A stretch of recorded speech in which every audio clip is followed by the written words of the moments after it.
farmer got in touch and wanted to ask about vaccination. We had a good conversation about it, and then he asked me to go and speak to some of his neighbours. Just talked about what I knew about vaccination. I was also honest with them about what we didn't know yet, which they seemed to really appreciate. And then by the end of that evening, half of them had signed up, wanted to give vaccination a go. That's how the mid-Cornwall vaccination programme started. The way you vaccinate badgers is a lot of the work is the week or so before, so you've got to get the traps, so you've got to put peanuts in for days and days. The evening before vaccination, the traps are set so that they're live. Early the next morning at dawn, the vaccinators go out. When we want to take a blood sample, the badgers are cage trapped. They're vaccinated, but they're also anaesthetised so that blood and faecal samples can be taken. Vaccinate the animals and then let them go.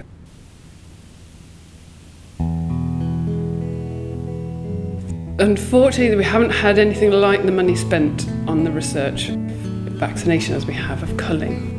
So we're in a situation where what we do know about vaccination is very promising, and we expect that it will bring TB in cattle down a bit, because whatever you do on badgers, it's only going to help a bit, because that's not the main problem. What we don't know is how much, whereas for culling we know what percentage decrease in cattle TB we would expect. It's modest. But what we know is that vaccination does work on individual badgers. We're getting more evidence about the effect at a population scale, but logic would suggest if it's working on individual badgers, it would work on a population scale. Therefore, if your population of badgers has a lower TB incidence, then the amount that they can pass on to cattle will come down.